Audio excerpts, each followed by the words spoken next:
భూమి కేసులో సీఐ లంచం డిమాండ్ చేసిన ఘటన మునుగోడులో చోటు చేసుకుంది. ఓ విలేకరి ద్వారా లావాదేవీలు జరిపినట్లు సమాచారం అందింది.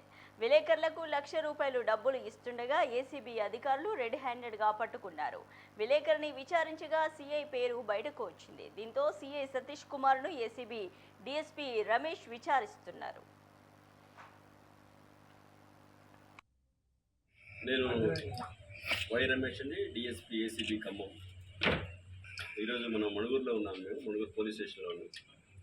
ఈరోజు మణుగూరు పోలీస్ స్టేషన్లో సిఐ గారిని, సతీష్ సిఐ గారిని, ఇంకొక మీడియేటర్ గోపి అనే వ్యక్తిని కూడా అదుపులో తీసుకున్నాం. ఈ ఒక ల్యాండ్ డిస్ప్యూట్ రీసెంట్గా మణుగూరులో ఒక ల్యాండ్ డిస్ప్యూట్ కాంట్రవర్షియల్ అయింది. కొంతమంది కుట్టమల్లారం ఏరియాలో ల్యాండ్ పర్చేజ్ చేసి ల్యాండ్ని వాళ్ళు ఫ్లాట్ల రూపంలో అమ్మున్నారు గతంలో. ఆ అమ్మింది గవర్నమెంట్ ల్యాండ్లో, ఆ ఫ్లాట్స్ అన్ని గవర్నమెంట్ ల్యాండ్లో ఉన్నాయని రెవెన్యూ వాళ్ళు కూడా కంప్లైంట్ ఇచ్చినట్టున్నారు.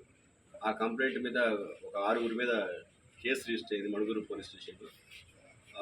కేసు రిజిస్టర్ అయిన తర్వాత ఎవరైతే కేసు ఎవరి మీద రిజిస్టర్ అయిందంటే ఆ ల్యాండ్లో ఎవరైతే ప్రజెంట్ ఎంక్రోచ్ అదే ఎవరైతే ఉన్నారో రెసిడెంట్స్ వాళ్ళ మీద అయింది.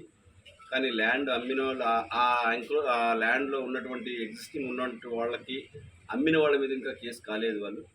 సో వాళ్ళని ఇక్కడ లోకల్ ఇన్స్పెక్టర్ సతీష్ మిమ్మల్ని కూడా కేసులు ఇరికిస్తామని చెప్పేసి బెదిరించితే వాళ్ళని ₹4,00,000 డిమాండ్ చేయడం జరిగింది. 4 లక్షలు డిమాండ్ చేయడం ఇతనికి సహకరించినటువంటి ఒక మీడియేటర్ ఉన్నారు, అతని పేరు గోపి. ఈ 4 లక్షలు కూడా వాళ్ళ మోడ్ ఆఫ్ పేమెంటు ఈ సీఏ గారు వేరే వాళ్ళకి ఏదో ₹3,00,000 బాకీ ఉన్నారట. ₹3,00,000 వాళ్ళకి బాకీ రూపంలో చెల్లించండి, మా తరఫున మీరు ఇవ్వండి వాళ్ళకి అని అదొకటి చెప్పారు. నెక్స్ట్ మిగిలిన ₹1,00,000 క్యాష్ తెచ్చి ఇవ్వన్నారు. ఈరోజు సీఏ గారు ఏదో పని మీద బయటికి పోయినట్టు అఫీషియల్ కానీ మన గోపి మధ్యవర్తి ఎవరైతే ఉన్నారో సీఏ గారు నాకు ఇవ్వమన్నారని చెప్పేసి అమౌంట్ చెప్పారని చెప్పేసి ఆ డబ్బులు తీసుకున్నారు. ఇచ్చిన వెంటనే మీడియేటర్ సమక్షంలో అమౌంట్ని రెడ్ హ్యాండెడ్గా ఏసీబీ సీజ్ చేయడం జరిగింది. కలర్ టెస్ట్ కూడా చేయడం జరిగింది. కలర్ టెస్ట్లో కూడా పాజిటివ్ రిజల్ట్ వచ్చింది, పింక్. సీఏ గారిని కూడా మళ్ళీ వెంటనే అదుపులో తీసుకున్నాం. ఇద్దరిని కాన్ఫ్రంటేషన్ చేశారు మీడియేటర్ సమక్షంలో. ఇద్దరు కూడా కన్ఫెస్ చేశారు. ఆ కేసులో వాళ్ళు ఆ నిందితులు చేర్చకుండా ఉండడం కోసం బేతంచర్ల వెంకటేశ్వర్లు వాళ్ళ అల్లుడు కూరాకుల శ్రీనివాసరావు ₹4,00,000 డిమాండ్ చేశారు. ఆ 4 lakhsలో ₹1,00,000 ఈరోజు అందరి మీడియా సమక్షంలో అందరికీ రిక్వెస్ట్ చేస్తున్నాం, పబ్లిక్ కానీ ఏసీబీ చాలా యాక్టివ్గా పనిచేస్తాను.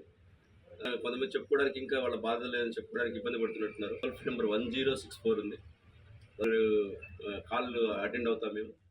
నేను వై రమేష్.